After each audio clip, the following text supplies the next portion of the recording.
नमस्कार विद्यार्थी मित्रांनो, या व्हिडिओमध्ये आपण उदाहरण क्रमांक 9 बघूया। उदाहरण क्रमांक 8 आपण याच्या आधी बघितलेले आहोत। तो उदाहरण थोडं लांब होता। त्या उदाहरणात process first to process third म्हणजे प्रोसेस ए पासून प्रोसेस सी पर्यंत काही लॉस निघालेले होते, ॲबनॉर्मल लॉस, तर काही प्रोसेसमध्ये ॲबनॉर्मल गेन निघालेलं होतं। ठीक आहे, तर आपण त्या व्हिडिओमध्ये थोडंसं मला काम आल्यामुळे मी ते काही मुद्दे आपले राहून गेलेले होते। आपल्याला जर ज्या उदाहरणात ॲबनॉर्मल लॉस आणि ॲबनॉर्मल गेन निघत असेल तर आपल्याला त्याचे सेपरेट अकाउंट तयार करावे लागतील की abnormal gain accounts and abnormal loss account. तर उदाहरण क्रमांक 8 आपण जे बघितलेले आहोत त्या उदाहरणात ॲबनॉर्मल लॉस आणि ॲबनॉर्मल गेन सुद्धा निघालेला आहे। तर त्या उदाहरणाचा काही भाग आपण या व्हिडिओमध्ये बघूया आणि तो भाग म्हणजे आपला असं राहणार आहे abnormal gain account and abnormal loss account. ठीक आहे, तर आधी समजून घ्या की कशा प्रकारे ॲबनॉर्मल लॉस आणि ॲबनॉर्मल गेन अकाउंट्स तयार केलेले जातात। ठीक आहे, आणि नंतरच तुम्ही सॉल्व करा आणि नंतरच तुम्ही लिहा। ठीक आहे, तर आधी बघा तुम्ही ॲबनॉर्मल लॉस आणि ॲबनॉर्मल गेन हे दोन्ही अकाउंट्स तुम्हाला कंपल्सरी सॉल्व करावं लागेल, कारण की जर ज्या उदाहरणात ज्या प्रोसेसमध्ये ॲबनॉर्मल गेन ॲबनॉर्मल लॉस निघत असेल तर ठीक आहे, अदरवाईज तुम्हाला सॉल्युशन करायची गरज नाही। तर आपण उदाहरण क्रमांक 8 मधले काही भाग, उदाहरण क्रमांक 8 मधला काही भाग आपण या व्हिडिओमध्ये बघूया। जास्त मोठा भाग नाही आहे, छोटा आहे। आधी आपण बघूया ॲबनॉर्मल लॉस अकाउंट। ठीक आहे, ॲबनॉर्मल लॉस अकाउंट ज्या प्रोसेसमध्ये आपला लॉस निघालेला आहे त्या प्रोसेसची एंट्री इथे होणार आहे। ठीक आहे, जर गेन निघाला असेल तर त्याची एंट्री गेनच्या अकाउंट्सवर एंट्री होईल। ठीक आहे, पर्टिक्युलर्स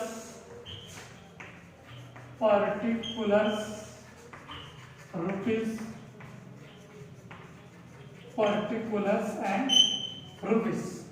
बघा आता मी तर ते लिहून घेतले, सॉल्युशन झालेलं आहे। आपला ॲबनॉर्मल लॉस कोणत्या कोणत्या प्रोसेसला निघालेला आहे जर तो व्हिडिओ तुम्ही बघाल तर तुमच्या लक्षात येईल। ठीक आहे, तर आपला ॲबनॉर्मल लॉस कोणकोणत्या प्रोसेसला निघालेला आहे, प्रोसेस ए आणि प्रोसेस सी। बघा ते कशा प्रकारे निघालेलं होतं। आता काय एंट्री करावं लागेल आपल्याला इथे, पर्टिक्युलरच्या बाजूला to abnormal loss transfer from A process, किंवा ज्या प्रोसेसवर आपला ॲबनॉर्मल लॉस निघाला असेल त्या प्रोसेसचं इथं नाव लिहायचं। ठीक आहे, या उदाहरणात ए प्रोसेसला ॲबनॉर्मल लॉस निघालेला आहे म्हणून to abnormal loss transfer from A process. ठीक आहे, ए प्रोसेस किती निघालेलं होतं ॲबनॉर्मल लॉस, बघा ॲबनॉर्मल लॉस निघालेला होता 100 युनिट्स। त्याची एक मिनिट मी याला थोडा मोठा करतो आहे या कॉलमला। ठीक आहे, याच्यात दोन कॉलम तयार करायचे आहेत।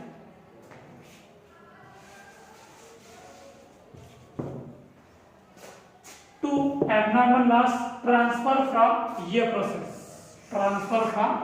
प्रोसेस, त्याची किती युनिट्स होते, 100 युनिट्स होते। त्याची रक्कम किती होती, 127 रुपये।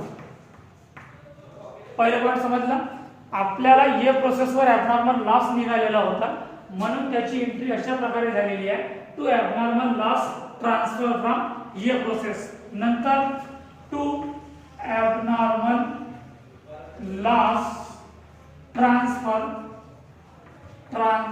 फ्रॉम, आता कोणत्या प्रोसेसला अजून ॲबनॉर्मल लॉस निघालेला आहे, बघा ॲबनॉर्मल लॉस निघालेला आहे प्रोसेस सी ला।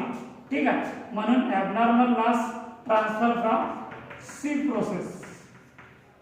किती निघाले ॲबनॉर्मल लॉस सी प्रोसेसला, 920 युनिट्स आणि त्याची व्हॅल्यू होती 2309 रुपये। 2309 रुपये। दुसरा पॉईंट समजला विद्यार्थी मित्रांनो कशा प्रकारे कॅल्क्युलेशन झालेलं आहे। आता या बाजूला येईल by value of abnormal loss, by value of abnormal loss, by value of abnormal loss. हे फॉर्मेट पाठांतरच करून टाकायचे. पहिलं पॉइंट इथं असंच येणार आहे, by value of abnormal loss. आता पहिल्या प्रोसेसला एबनॉर्मल लॉस चे 100 युनिट्स आहेत, ठीक आहे. आणि आपल्याला उदाहरणात माहिती दिलेली आहे की प्रोसेस ए आणि प्रोसेस बी एबनॉर्मल लॉस 100 युनिटच्या मागे 5 रुपये खर्च आहे. तर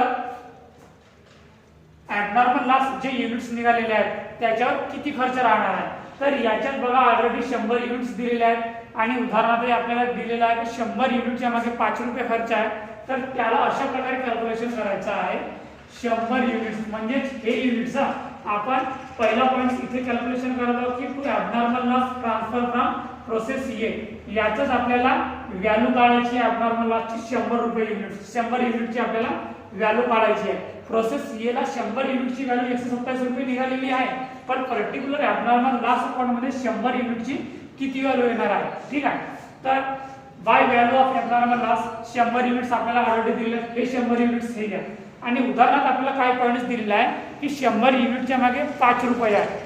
ज्या प्रकारे आपण प्रोसेस ए मध्ये एबनॉर्मल लॉसचं कॅल्क्युलेशन केलेल्या रक्कम काढण्यासाठी त्याच स्टेपची गरज आपल्याला इथे भासणार आहे. तर आपल्याला इथे 100 युनिटची व्हॅल्यू काढावी लागेल. आपल्याला रेट दिलेला आहे 100 गुणिला 5 भागिला 100, म्हणजे 100 युनिटच्या मागे 5 रुपये खर्च आहे. तर 100 युनिटच्या मागे किती रुपये खर्च येईल तो काढू, कारण की 1 सेम युनिट्स आहेत म्हणून आपल्याला असं वाटत आहे.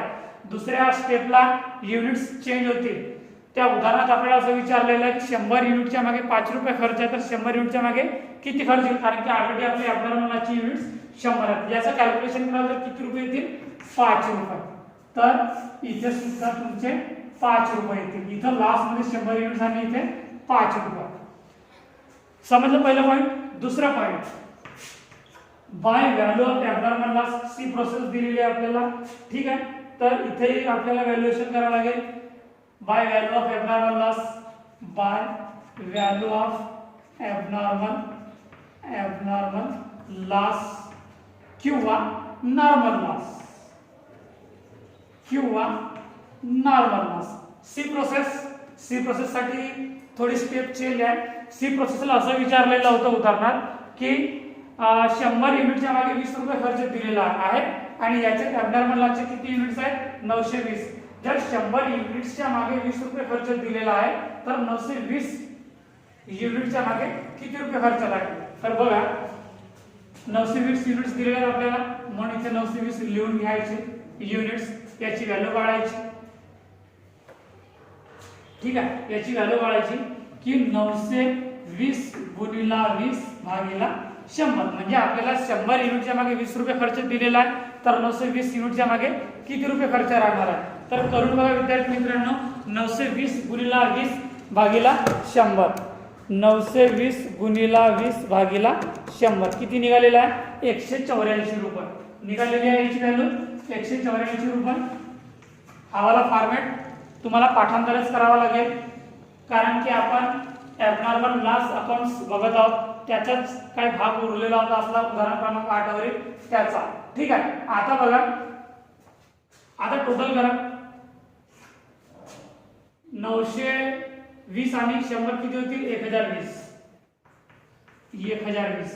याची अमाऊंटची टोटल करा 2309 रुपये, 2309 रुपये आणि 127 रुपये, 2309 रुपये आणि 127 रुपये, 2436 रुपये, 2436 रुपये. इकडे टोटल करून बघा 1020 युनिट्स आणि 2436 रुपये लिहून घेतले.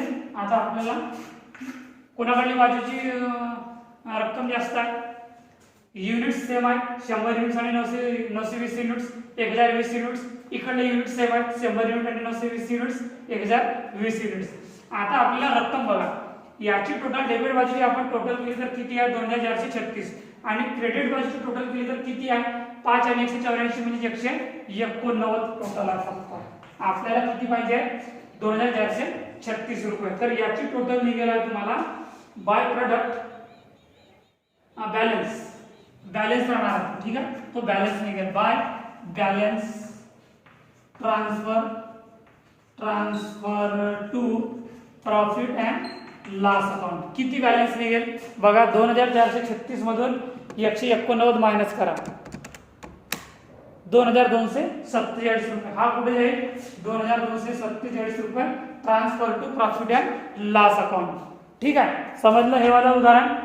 ॲबनॉर्मल लॉस अकाउंट, आपण ॲबनॉर्मल लॉस अकाउंट बघितलेलं आहोत. ठीक आहे, 2247 रुपये. आता अशाच प्रकारे काही प्रोसेसमध्ये आपला ॲबनॉर्मल गेन निघतो आहे, तर आपल्याला ॲबनॉर्मल गेन अकाउंट सुद्धा कॅल्क्युलेशन करावं लागेल. तर तो कशा प्रकारे कॅल्क्युलेशन होईल बघा, लक्षपूर्वक आहे का, नंतर लिहा. ठीक आहे, आधी समजून घ्या की कशा प्रकारे मी कॅल्क्युलेशन केलेलं आहे. पहिलं उदाहरण आहे आपलं हे, ज्याच्यात आपण ॲबनॉर्मल लॉस वेगळं सेपरेट आणि ॲबनॉर्मल गेन सेपरेट सॉल्युशन करणार आहोत. ज्या प्रोसेसला आपलं ॲबनॉर्मल लॉस निघालेला आहे त्या प्रोसेसवरची सेम टू सेम युनिट्स आणि अमाऊंट्स इथे आणायची. ठीक आहे, जसं की आता इथं bought to abnormal loss transfer from process A ला ॲबनॉर्मल लॉस निघालेलं होतं 100 युनिट्स, त्याची व्हॅल्यू होती 127 रुपये. प्रोसेस सी ला सुद्धा ॲबनॉर्मल लॉस निघालेलं होतं, युनिट्स होते 920, त्याची व्हॅल्यू होती 2309 रुपये. तर इथं आपल्याला व्हॅल्यू काढावं लागेल त्याच युनिटची, जे युनिट्स आपल्याला दिलेले आहेत.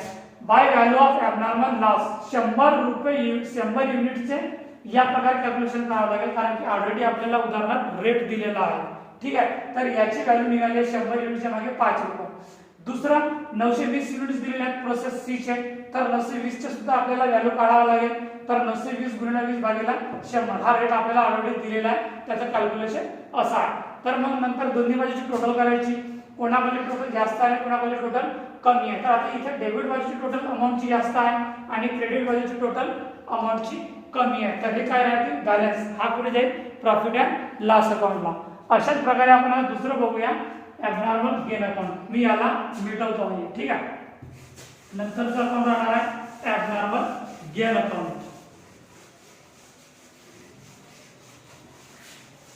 आधी एंट्री करून टाकायची, लॉस असेल तर लॉसची एंट्री करायची आणि गेन असेल तर गेनची एंट्री करायची. ठीक आहे,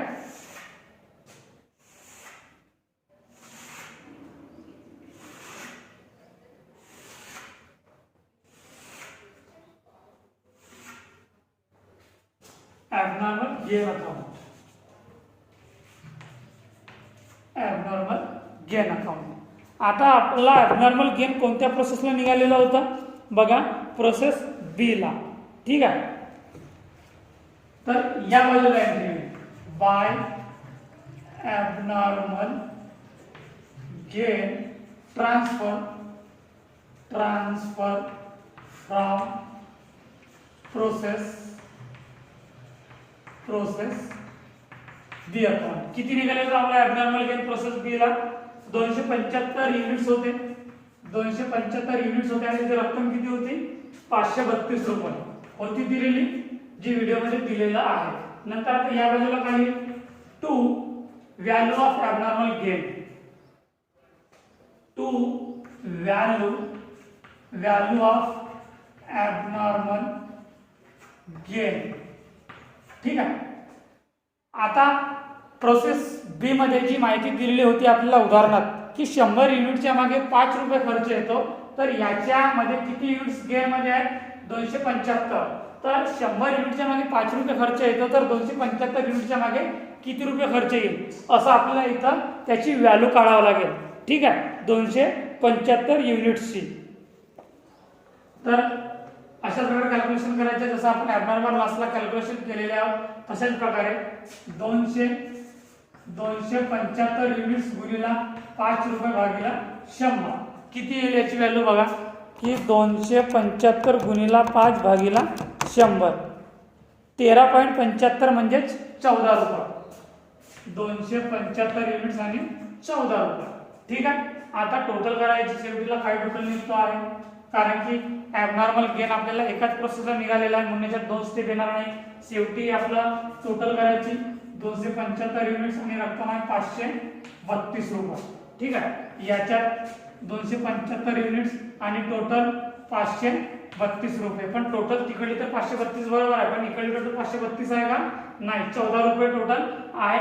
युनिटची टोटल सारखी आहे म्हणून युनिटची टोटल सारखी राहणार आहे. त्याच्यानंतर आपली डेबिट बाजूची रक्कम कमी आहे, तर डेबिट बाजूला पुन्हा काय राहणार आहे? To balance transfer to profit and loss account. Same entry आहे, to balance transfer to profit and loss account. किती राहणार आहे बॅलन्स? जर 532 मधून 14 मायनस केल्या, 532 मायनस 14 मायनस केले तर 518 रुपये उरतात. हे राहणार आहे बॅलन्स आणि कुठे जाणार आहे? Profit and loss account. समजले विद्यार्थी मित्रांनो? हे आहे abnormal gain account. Abnormal gain ज्या प्रोसेसने निघालं असेल तर ते एंट्री इथे येईल क्रेडिट बाजूला. ठीक आहे. नंतर याचं व्हॅल्युएशन इकडं करायचा, उलटे पालटी एंट्री करायची नाही. नंतर तुम्ही गेनची एंट्री असेल ह्याच प्रकारे लॉस प्रमाणेच कराल तर तो तुमचा 100% उदाहरण चुकेल, सॉल्युशन चुकेल. म्हणून लॉस ज्या प्रोसेसला असेल तर त्याची एंट्री डेबिट बाजूला करायची आणि गेन ज्या प्रोसेसला असेल त्याची एंट्री आधी क्रेडिट बाजूला करून टाकायची, नंतर त्या बाजूला व्हॅल्युएशन करायचं. समजलं विद्यार्थ्यांना? तुम्हाला काही याच्यात समजलं नसेल पॉइंट्स तर तुम्ही मला विचारा. ठीक आहे. आता आपण याच व्हिडिओमध्ये कंटिन्यू घेऊया. उदाहरण क्रमांक 9. तुम्हाला मी पहिल्या व्हिडिओमध्ये उदाहरण क्रमांक 8 शिकवलेले आहोत आणि त्याचाच काही भाग आपला उरलेला होता, तर तो मी या व्हिडिओमध्ये त्याला संपविलेलं आहे. आता उदाहरण आपण बघूया. उदाहरण क्रमांक 9 तो तुम्हाला ग्रुपवर पाठवण्यात आलेला आहे. उदाहरण क्रमांक 9.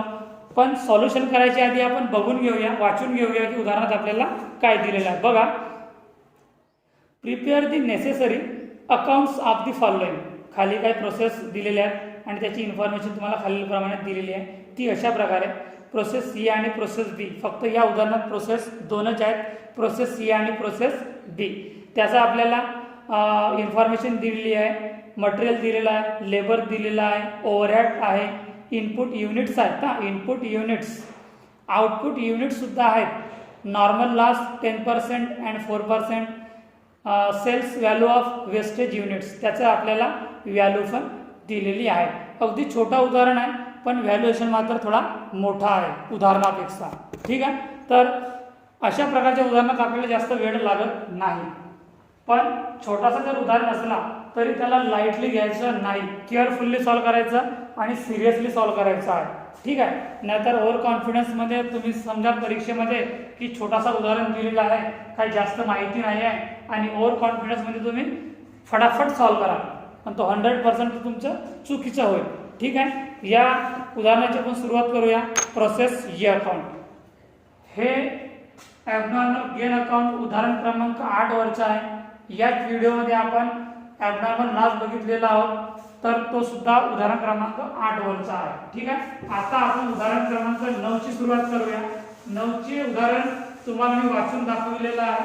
जास्त इन्फॉर्मेशन दिलेली नाही आहे, पण जे काही दिलेली आहे त्याच्यानुसार आपल्याला सॉल्युशन करावं लागेल. जी काही माहिती दिलेली आहे ते आपल्या सॉल्युशनसाठी पुरेपूर आहे, पूर्ण माहिती दिलेली आहे. ठीक आहे. तर पहिली प्रोसेस राहणार आहे प्रोसेस ए अकाउंट, कारण की या उदाहरणात आपल्याला फक्त प्रोसेस दोनच दिलेले आहेत. प्रोसेस ए अकाउंट्स. ठीक आहे. Process A account.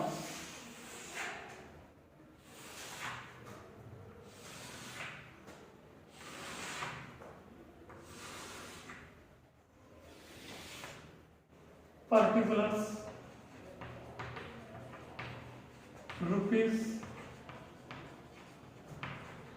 Particulars and rupees. उदाहरण काय दिलेलं आहे आपल्याला बघा, मटेरियल, पण त्याच्यात आपल्याला काही युनिट्स दिलेले आहेत का बघा, इनपुट युनिट्स दिलेले आहेत. ठीक आहे. त्याची व्हॅल्यू पण दिलेली आहे, आपल्याला रक्कम दिलेली आहे. म्हणून पहिलं पॉईंट येईल टू मटेरियल. टू मटेरियल किती युनिट्स आहेत? 20,000 युनिट्स. बघा इनपुट मध्ये 20,000 युनिट्स दिलेले आहेत. याच्यात एक कालम आपलं राहिलेलं लक्षात शेवटी पर युनिट आणि रुपीज. ठीक आहे. याच्यात एक पर युनिट आणि रुपीज.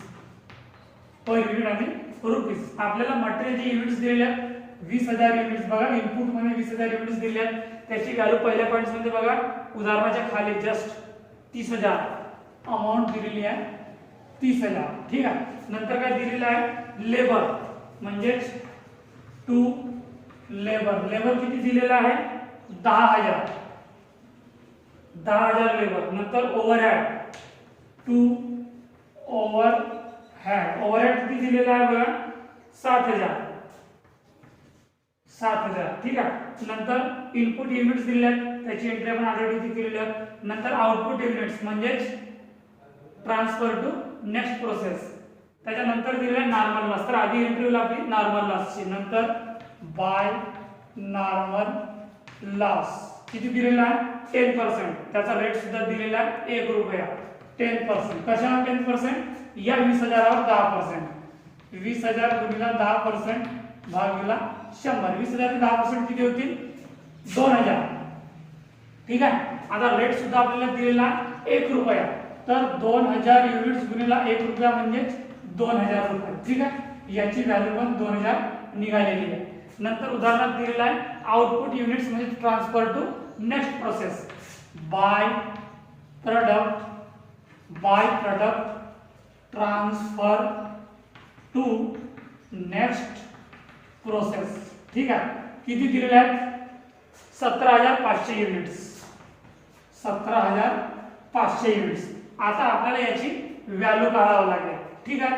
तर आधी आपल्याला टोटल करावे लागेल की युनिट्स कोणत्या बाजूचे जास्त आहेत आणि कोणत्या बाजूचे कमी आहेत. तर आधी डेबिट बाजूच्या युनिट्सची टोटल करा 20,000 युनिट्स आणि तिकडे टोटल करायला तर किती होते 17, 18, 19,500.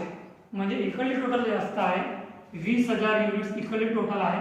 तर अमाऊंट ते बरोबर आहे 30, 40, 47,000 रुपये. 47,000 इकडली टोटल करून बघा 20,000 युनिट्स आणि 47,000 रुपये रक्कम. आता युनिट्स तर मी तर 20,000 लिहिलो आहे पण याची टोटल खरोखर 20,000 आहे का नाही. किती आहे 19,500 टोटल आहे. तर इकडे काय निघेल तुमचा बाय ॲबनॉर्मल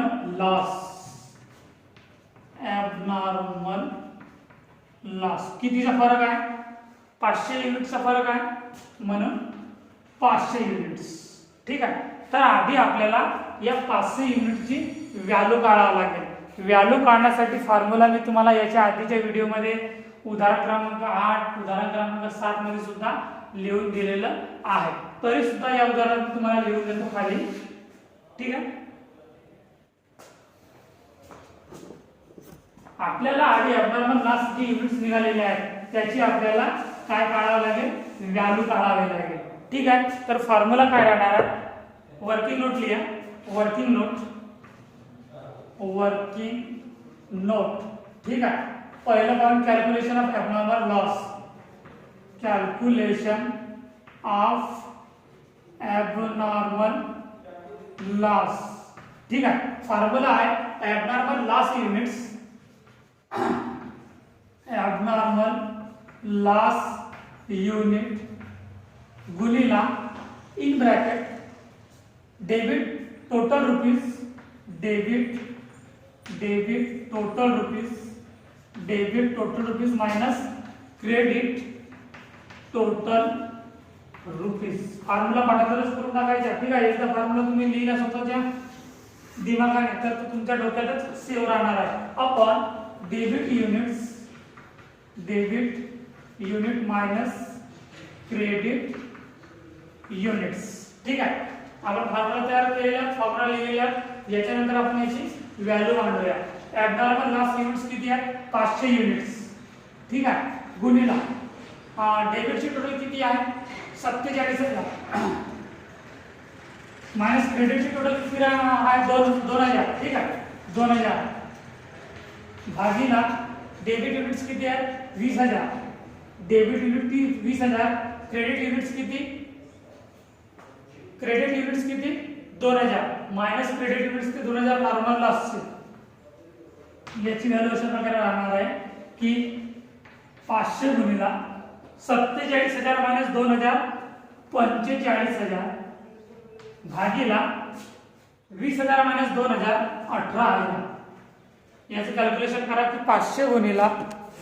500 गुणिला 45,000 भागीला 18,000 1250 रुपये. 1250 रुपये ते निघेल 1250 रुपये 500 युनिटची व्हॅल्यू. आता मायनस करा. डेबिटची टोटल आहे 47,000. 47,000 मधून नॉर्मल लॉसची रक्कम आहे 2,000 आणि ॲबनॉर्मल लॉसची रक्कम आहे 1250. या दोघांची टोटल होईल 3,250. तर 47,000 मधून 3,250 मायनस करा. 47,000 मायनस 3,250 किती? 43,750. 43,750 हे काय जाणार आहे आपलं? ट्रान्सफर टू नेक्स्ट प्रोसेसला जाणार आहे ही वाली रक्कम. त्याचा पर युनिट रेट सुद्धा काढून घ्यायचा आहे की 43,750 भागीला 17,500. त्याचा पर युनिट रेट किती निघेल? 43,750 भागीला 17,500 2.5 म्हणजे 250 रुपये. समजलं विद्यार्थ्यांना? हा वाला हे उदाहरण ॲबनॉर्मल लॉस कशा प्रकारे आपण कॅल्क्युलेशन केलं तो फॉर्म्युला पाठांतरच करून टाकायचा. तो फॉर्म्युला तो नेहमीच तुम्हाला ॲबनॉर्मल लॉस आणि ॲबनॉर्मल गेनना कामात येईल. तर ही झाली आता आपली प्रोसेस ई अकाउंट. प्रोसेस बी सुद्धा बघूया इथेच. ठीक आहे. प्रोसेस बी.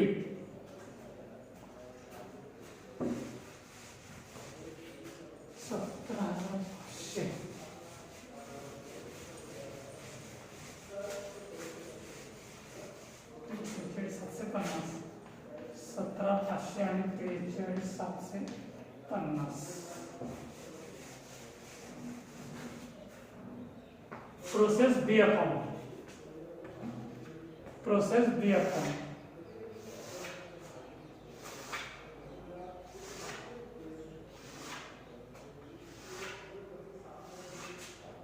ठीक आहे. मी इथे चाचणी केलेलं आहोत. पहिलं पॉईंट राहणार आहे टू प्रोडक्शन ट्रान्सफर फ्रॉम ये प्रोसेस. किती निघालेले होता? 17,500 युनिट्स निघालेले होते. त्याची रक्कम होती 43,750.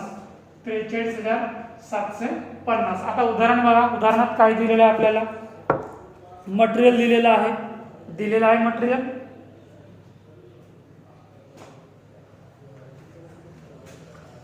टू मटेरियल त्याच्यात बघा इनपुट युनिट्स ऑलरेडी 17,500 दिलेले होते आणि ऑलरेडी आपले 17,500 युनिट्स इथे आलेले आहेत. ठीक आहे. तर ॲबनॉर्मल दुसरं पॉईंट आहे मटेरियल म्हणजे मटेरियल व्हॅल्यू आहे 3,000. रक्कम आहे 3,000. मटेरियल नंतर आहे लेबर. टू लेबर किती दिलेला आहे? 12,000. लेबर आहे 12,000. नंतर आहे ओव्हरहेड. टू ओव्हरहेड किती आहे? ओव्हरहेड 8,600. ठीक आहे. आता आहे इनपुट युनिट्स ऑलरेडी आपले सेम मॅच झालेले आहेत 17,500. आउटपुट युनिट्स दिलेले आहेत 17,000. आउटपुट युनिट्स म्हणजे ट्रान्सफर टू नेक्स्ट प्रोसेस किंवा ट्रान्सफर टू गोडाऊन. तर ते आता आपली ते 2 नंबरची एंट्री होईल. त्याच्या नंतर काय दिलेलं आहे? Normal loss 4%. तर आधी आपली एंट्री होईल बाय नॉर्मल लॉस. किती दिलेला आहे? 4%. कशावर? 17,500 वर. 17,500 गुणिला 4 भागीला 100 म्हणजे किती निघेल? 17,500 चे 4%. 17,500 गुणिला 4 भागीला 100 700 युनिट्स. हे निघाले आपले नॉर्मल लॉसचे 700 युनिट्स. त्याचा रेट खाली दिलेला आहे 2 रुपये. म्हणजे 700 युनिट्स गुणिला 2 रुपये म्हणजे 7 गुणिले 14,000 रुपये. ठीक आहे. समजला? आता नंतर सेल्स व्हॅल्यू 2 रुपये आपला ऑलरेडी झाले. आता आउटपुट युनिट्स म्हणजे ट्रान्सफर टू गोडाऊन. कारण की या उदाहरणात आपल्याला फक्त 2 प्रोसेस दिलेले आहेत. प्रोसेस सी आणि प्रोसेस बी. म्हणजेच याच प्रोसेसमध्ये आपलं ट्रान्सफर टू गोडाऊनची एंट्री राहणार आहे. म्हणून by product transfer to godown. किती दिलेले आहेत? 17,000 युनिट्स. म्हणून युनिट्स मध्ये लिहा 17,000 युनिट्स. ठीक आहे. आता बघा टोटल इकडली टोटल आहे 17,500 आणि इकडली टोटल आहे 17,700, म्हणजे क्रेडिट बाजूची टोटल आहे जास्त 17,700. इकडे लिहा तुम्ही 17,700, पण डेबिट बाजूची टोटल 17,700 दिलेली नाही आहे. कितीने फरक आहे? 200. म्हणजेच टू ॲबनॉर्मल गेन किती निघेल? 200. म्हणजे इकडे टोटल कमी आहे आणि इकडे टोटल जास्त आहे, तर इकडे काय निघेल? गेन. आणि क्रेडिट बाजूला निघेल लॉस. तर याच्यात गेन निघालेला आहे 200 युनिट्स. आता आधी आपल्याला 200 युनिटची व्हॅल्यू कॅल्क्युलेशन करावी लागेल. तर फॉर्म्युला हाच राहणार आहे, फक्त बदल एवढा होईल की जिथे ॲबनॉर्मल लॉस युनिट्स होते तिथे ॲबनॉर्मल गेन युनिट्स होते. Formula same. ठीक आहे, फॉर्म्युला जो लिहिलेला आहे तोच फॉर्म्युला राहणार आहे, फक्त तिथे ॲबनॉर्मल लॉस लिहिलेलं होतं, मी याचे ॲबनॉर्मल गेन लिहिलं होतं. फॉर्म्युला अशा प्रकारे आहे ॲबनॉर्मल गेन युनिट्सची व्हॅल्यू काढण्यासाठी की abnormal gain units into debit total rupees minus credit total rupees upon debit units minus credit units. आता याच्यामध्ये बघा टोटल किती आहे, टोटल करा किती टोटल आहे याची? 43,750, 43,750 प्लस 3,000 प्लस 12,000 प्लस 8,600, टोटल आहे 67,350. 67,350. तर ॲबनॉर्मल गेनचे युनिट्स किती आहेत?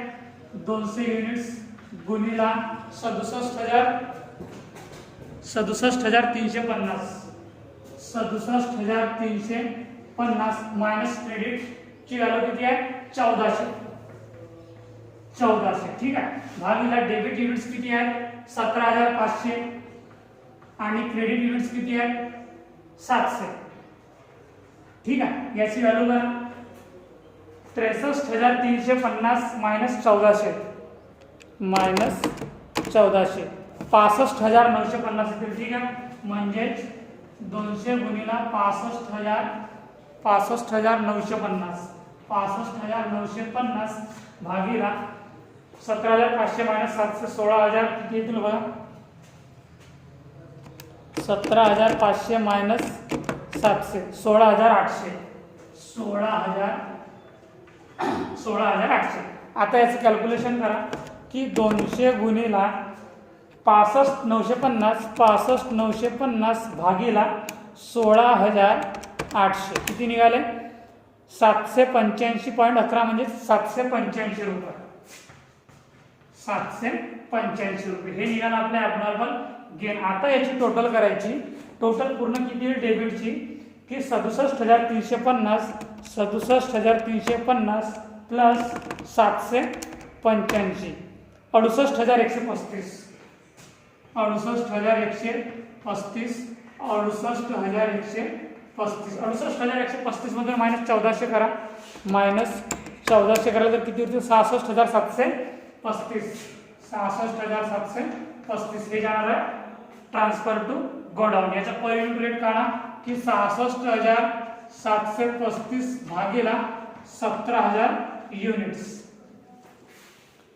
66,735 भागीला 17,000 युनिट्स. रेट आहे 3.93 रुपये. समजले विद्यार्थी मित्रांनो, या उदाहरणात आपल्याला फक्त प्रोसेस दोनच दिलेल्या होत्या आणि त्या दोन्ही प्रोसेस आपल्याला सॉल्युशन झालेले आहेत. त्या दोन्ही प्रोसेसमध्ये आपल्याला एका प्रोसेसला ॲबनॉर्मल लॉस निघालेला आहे तर एका प्रोसेसला आपला ॲबनॉर्मल गेन निघालेला आहे. तर आता आपल्याला ॲबनॉर्मल लॉस अकाउंट कॅल्क्युलेशन करावं लागेल, कारण की दोन्ही प्रोसेसला आपल्याला गेन निघालेला आहे आणि लॉस निघालेला आहे. तर आपल्याला दोन्ही गेन आणि लॉस अकाउंट तयार करावं लागेल. समजलं एवढं? तुम्ही व्हिडिओ बघून उदाहरण लिहून घ्या. आता मी कॅल्क्युलेशन करतो आहे ॲबनॉर्मल लॉस अकाउंट. ठीक आहे,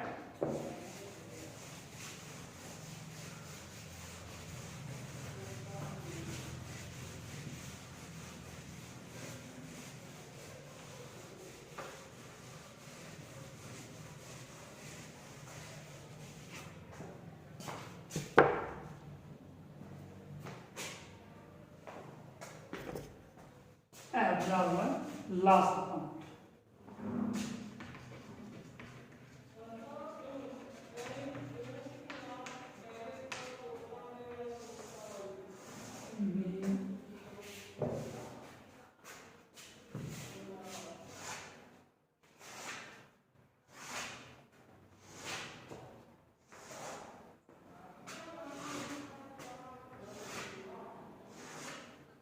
पर्टिक्युलर्स पर युनिट आणि रुपीज. आपला हा अकाउंट तयार होतो ॲबनॉर्मल लॉस आणि आपल्याला ॲबनॉर्मल लॉस कोणत्या प्रोसेसला निघालेला आहे? Process A. म्हणून इकडे लिहायचं to abnormal loss transfer from A process. किती निघालं होतं आपला ॲबनॉर्मल लॉस ए प्रोसेसला? आपला बघा ॲबनॉर्मल लॉस आपला किती निघालेला होता? Abnormal loss 500 units. ठीक आहे, आपलं निघालेलं 500 युनिट्स. म्हणून इथे लिहायचे 500 युनिट्स. त्याची व्हॅल्यू किती होती? 500 युनिटची 1250. ठीक आहे. अजून आपल्याला दुसऱ्या प्रोसेसला लॉस वगैरे दिलेला आहे का? नाही, एकच प्रोसेसला लॉस दिलेला आहे म्हणून तिथं एकच प्रोसेस आलेली आहे. याच्या आधीच्या उदाहरणात आपल्याला 2 प्रोसेसला लॉस दिलेलं होतं म्हणून त्याच्यात 2 प्रोसेस आलेल्या होत्या. याच्यात एकच प्रोसेसला लॉस दिलेला आहे म्हणून एकच प्रोसेस येणार आहे. आता इकडे लिहायचं by value of abnormal loss. आता त्याची व्हॅल्यू तर आपल्याला ऑलरेडी दिलेली होती ॲबनॉर्मल लॉसची, पण आपल्याला याची व्हॅल्यू कॅल्क्युलेशन करावं लागेल ॲबनॉर्मल लॉस. तर जो आपण 8व्या नंबरचं उदाहरण बघितलं होतं त्याच्यात आपल्याला रेट वगैरे दिलेलं होतं. याच्यामध्ये आपल्याला रेट दिलेला बघा, शेवटची लाईन बघा, sales value of waste unit. हे वेस्ट युनिट आहे, याचं रेट आहे 1 रुपया. ठीक आहे, याचा रेट आहे 1 रुपया. तर आपल्याला कॅल्क्युलेशन करावं लागेल. म्हणजेच कॅल्क्युलेशन जसं आपण केलं होतं, पण आता याच्यात काही युनिट्सच्या मागे खर्च दिलेला नाही, सरळ रेट दिलेला आहे. म्हणजेच 500 युनिट्स गुणिला 1 रुपया. युनिट्स 500 दिलेले आहेत म्हणजे 500 युनिट्स गुणिला 1 रुपया तर किती राहणार आहे? 500 रुपये. ठीक आहे. आता इक्वली टोटल करून बघा किती आहे? 500 युनिट्स तर बरोबर आहे. इक्वली टोटल 500 युनिट्स बरोबर आहे. आता रक्कम बघा, रक्कम आहे इकडे 1250 रुपये. ठीक आहे. आता इकडे 1250 आहे का? नाही, पण 1250 इथे फायनल टोटल लिहून टाकायची आणि इथे लिहायचं by balance transfer to profit and loss account. कितीचा बॅलन्स देणार आहे? 1250 मधून जर 500 मायनस केला तर किती होतील? 750. 7 12 म्हणजे 750. हे जाणार आहे balance transfer to profit and loss account. याला बंद करून घ्या. समजले उदाहरण ॲबनॉर्मल लॉस. तशाच प्रकारे आता आपण ॲबनॉर्मल गेन अकाउंट सॉल्युशन करूया. ठीक आहे. Abnormal gain account.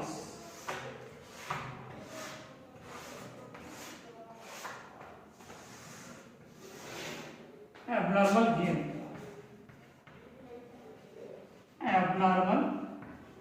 Gain account. आता बी प्रोसेसला ॲबनॉर्मल गेन निघालेला आहे तर इकडे सरळ लिहायचं by abnormal gain transfer from single unit मध्ये बी प्रोसेस किंवा बी अकाउंट. किती निघाला आपला ॲबनॉर्मल गेन? 200 निघालेला होता. बरोबर आहे. 200 युनिट्स, त्याची व्हॅल्यू पण 785 निघालेली होती. बरोबर आहे. म्हणून इथे लिहा 200 आणि 785 त्याची रक्कम निघालेली होती. बरोबर आहे. बी प्रोसेसला 785. आता इकडे या बाजूला काय येणार आहे? To value of abnormal gain. ठीक आहे. आता व्हॅल्यू, आता इथं आपल्याला व्हॅल्यू कॅल्क्युलेशन करावं लागेल. युनिट्स आहेत 200. आता आपल्याला 200 युनिटची व्हॅल्यू कॅल्क्युलेशन करावं लागेल आणि आपल्याला रेट दिलेला आहे. किती रुपये रेट दिलेला आहे? 200 रुपये आपल्याला रेट दिलेलं आहे. म्हणजे 200 युनिट्स गुणिला 2 रुपये म्हणजे 400. आता याची टोटल करायची. युनिटची टोटल तर सारखी आहे 200. आता इकडे टोटल ऑलरेडी जास्त आहे 785.